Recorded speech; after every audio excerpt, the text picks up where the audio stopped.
नमस्कार मित्रांनो, मी आता शेतामध्ये आलेलो आहे आणि मला आज इथं ड्रॅगन फ्रूटचं झाड लावायचं आहे, जे रोपटं लावायचं आहे, ज्याला मी लहान रोपट्यामध्ये तयार केलं होतं. आणि वातावरण तुम्ही बघू शकता एकदम फ्रेश आहे, संध्याकाळचं वातावरण आहे आणि आज सुट्टी असल्यामुळे मी आलेलो आहे शेतामध्ये. आणि आता मी हा एक लहान खांब तयार केलेला आहे इथं, जेणेकरून याच्यावरती माझं ड्रॅगन फ्रूट हे राहील. आणि खूप खोल खड्डा काढलेला आहे याच्या मदतीनं.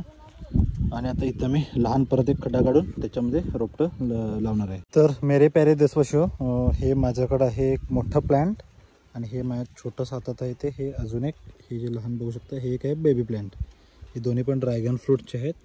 रेड याची व्हरायटी आहे. मी हे घेतलं होतं रोपवाटिकेमधून, नर्सरीमधून.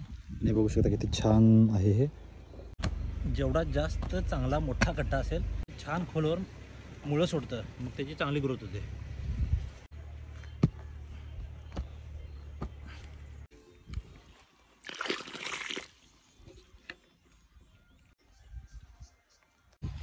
तर बघू शकता मी आता हे प्लांट केलेलं आहे इथं. आता याला सपोर्ट पण छान झालेला आहे.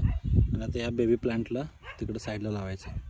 सगळ्यात महत्त्वाचं बघायला गेलं तर मी याला काळ्या मातीत लावलेलं आहे. मेन म्हणजे काळ्या मातीतलं झाड नाही आहे, किंवा ही जी कॅटेगरी आहे ड्रॅगन फ्रूटची, ही काळ्या मातीमध्ये येत नाही. त्याला लागते खडकार किंवा मुरमाड जमीन.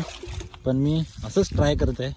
याची वाढ होणार 100%, पण फळ धारणेच्या वेळेला म्हणजे कमी पाण्यात वाढणार हे आहे. कॅक्टस टाईपमध्ये येतं, तरी पण मी लावतोय मजा म्हणून. तर मित्रांनो, ड्रॅगन फ्रूटचं झाड लावून झालेलं आहे. 2 प्लांट केलेले आहेत, एक लहान एक मोठं.